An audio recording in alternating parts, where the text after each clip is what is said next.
Hi, folks. Welcome to another edition of the Real Lads Football Banter. My name's Liam Galvin. I'm here with football expert Brendan McGirr and our special guest, Sasa Ilic. Brendan, this must be amazing for you because you are a mad Charlton fan. This has got to be a dream come true. Off you go, Brendan. That man sitting in front of us there changed my life for that 24 hours after that game. I celebrated like I'd never celebrated before. He made my dream come true. I've been going to Charlton for 25 years at that point and never seen anything like it. So, Sasha, I just want to kiss you, cuddle you. You are a superstar. You are the World Cup winning goalkeeper for us. Well, yeah, thank you for the invite, and what an amazing intro. At that particular time, I wasn't aware that I managed to touch so many hearts of, especially Charlton fans, at that particular day. But when you look back after so many years, it sort of grows on you. The achievement, you don't really see it at that particular time. It was a match, we won, we got promoted. But I think it's just the way he went about it. The whole lead up to the finals, and the whole sort of many years prior to that finals, of all the adversities and all the bad stuff that Charlton went through. I think that was like the icing on the cake of that particular era, and I'm very proud to be part of that history, and obviously making that penalty save too. So Brendan, were you actually there in the crowd? Were you celebrating in the crowd? I was at Wembley that day. Yeah, it was just a roller coaster of emotion the whole day, but it was the best day of my life at a football game. The game we played against Sunderland a couple of years ago was still a great day, but it had nothing compared to that day because, we kept going behind. Every time they scored, we had to come back, and then they scored and we come back. And even with the penalties, they were going first, so they had everything in their favour. And it was just the moment Sasha saved that penalty, the whole where we were erupted. Everyone, you were literally getting thrown about everywhere. But it was a euphoria as a Charlton fan in my life, and I'd been going there since 1975. We've never just to give the background for people who don't know. So it was Charlton against Sunderland, and it was 4-4, and it was to go up. Was it the Premiership then, or was it the? It was the Premier. No, it was the Premiership, and it was worth £10 million at that game, and it's now worth, I think, 200 million. So, Sasha, did you have a penalty technique that you used to use? Well, not really. I mean, listen. At the end of the day, keepers got. We can't lose anything. When we're in that position as a goalkeeper, if we make the save, we become the heroes, which goes without saying. But obviously, I just remember like it was yesterday after the 120 minutes that we played. As I was walking towards the goal, I had all the lads, on my back. Oh, Sash, it's up to you now. I'm like, come on, it's not up to me. You should have scored another 2 goals, and we wouldn't be in this situation. So. I saw this mounting pressure coming on my back where everybody expected me to make at least one save, or a couple of saves, or get us promoted. So leading up to the penalty shots, and the penalty shots were very decent, on both ends. I did get my hand to one of them. I think it was Chris Macon that took that penalty shot, and I actually thought I had it. It was like, oh, I've got this. And for some reason, because I think I took that bit of, half a step sooner than before the ball was actually executed, and I was diving towards my right. And obviously, I picked the right side, and maybe because I was a bit too early, the ball hit me on the inside of the palm, and it went in. I actually thought I saved it at first. So obviously, they were taking penalties and scoring, and we were taking penalties and we were scoring, and at one particular time, and I always get stick because nobody seems to believe me even after these years. But there was like a 2p coin on the floor, and I just obviously playing around with their heads. I'll dive to my right. If tails, if I'll dive to my right, and so on. And I did a couple of times. The first time didn't work out. The second time it was actually Michael's great penalty, and not that he had any influence, or maybe he did. I don't know, but I did dive to my right. As soon as Michael Gray struck that ball, before the ball even came to my hands, I knew I was going to save it. So if Was go it an back. easy save? Was it an easy save? Because he But said that listen, you have to be there to make it look easy, obviously. But it's a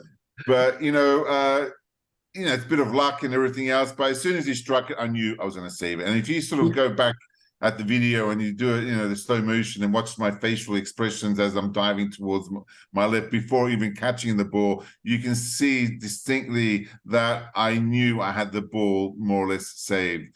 Yeah. So, and as Brendan was saying, it was a bit of a roller coaster ride, them scoring, us scoring.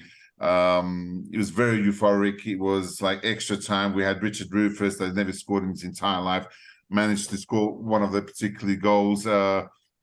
Clive Mendonca, absolutely brilliant on the day. It was a goal to goal type of game. It was always actions. There's always some things happening on the pitch. But it just, the way everything panned out, even prior to the game and our success, those few games, last maybe the second half of the season, nobody expected that from us to be in that position to. And I think when you don't expect something and you're in that position and it's a bit of a roller coaster ride, it's bound to be one of the classic matches.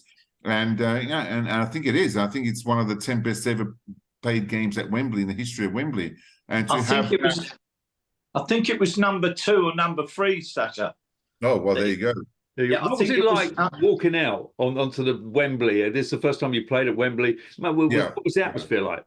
Oh well, it's like walking into an arena and you've got it's, I don't know, the best way I can describe it. It was deafening. The first thing they use is step out. They got these pyrotechnics, these flares and these what do you call those?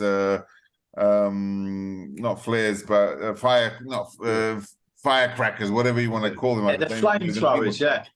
Well, it was very loud, it was so loud, it kept on bursting. So I had to cover my ears, and all the other players didn't seem to mind, but I was like half deaf by the time I got to the pitch. And when you stand on the pitch, we're there at the beginning, shaking hands of all the royalties and all the FA sort of, the big boys and all that kind of stuff. And it's a bit of a, it's like, okay, you go with the motions, you're doing what you have to do, you follow the protocols, but at the end of the day, it's just another match, So in my head, and I think with most of the players, it was just another game. Bloody big pitch. I mean, the pitch is much bigger than what we're used to playing also. So, the ambience is bigger. So you sit there and you look around, you're like, you have to pinch yourself, but you don't focus on that. As a player, you go out there, you suck it all in.